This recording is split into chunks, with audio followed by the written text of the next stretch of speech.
Have you ever gone to a Greek restaurant and wondered what those beautiful golden cheese triangles are and what they're called? Well, I have been making tiropita since I was about 9 years old when I went to a Greek Orthodox church camp in Boston, and I had stayed at the convent, and the nuns that lived there taught me how to make it. And food is an essential part of life. Now, not everybody likes Greek food, but have you ever wondered how it's made? The purpose of this speech is to demonstrate to my audience how to make tiropita by gathering the necessary ingredients and cookware, combining the ingredients and folding it into a triangle, and then displaying the final product. So first, what I'm going to do is show you all the ingredients that you're going to need, all the cookware that's required. Second, I'm going to show you how to mix the filling, place the filling in the phyllo dough, as well as turning the phyllo dough into a triangle. And then lastly, I'll tell you how to bake it and then how to display it. So let's begin with the first step, which is gathering the ingredients and cookware. You're going to need a cup of feta, a cup of cottage cheese. You're going to need 2 eggs scrambled. You are going to need a package of phyllo dough that has been defrosted for at least 24 hours.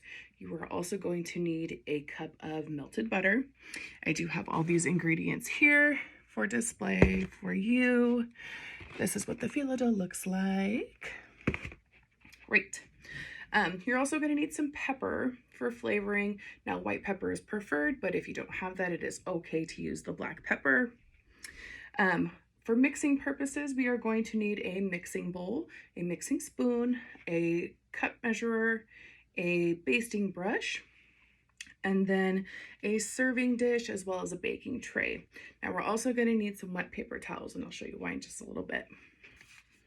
So now that we have everything that we need, we're going to mix the ingredients. Excuse me. We are going to mix all of the ingredients together except for the phyllo dough and the melted butter. Now, when you're done mixing all of those ingredients, it should look something like this. And so once you are done mixing, then we can work with the phyllo dough. And so when you use phyllo dough, it comes in a big sheet.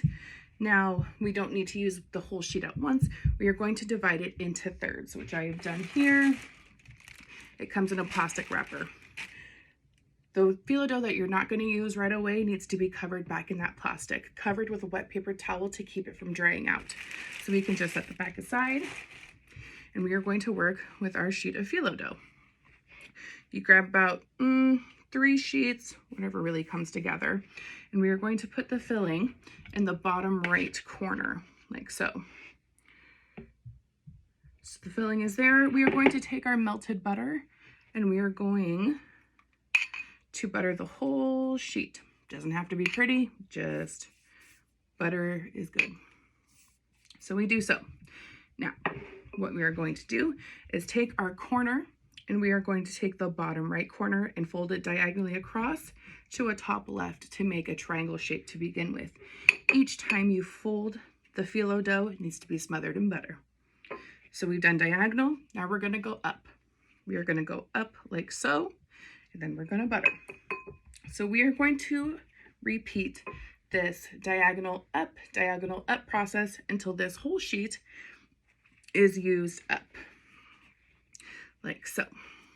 So once that's all done, we get to our final part, which is going to be the baking.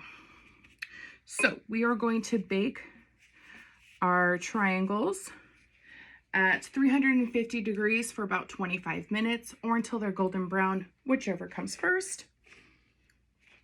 And when you are done baking them, they should look something like this on your pretty serving tray. So today I have demonstrated how to make tiropita.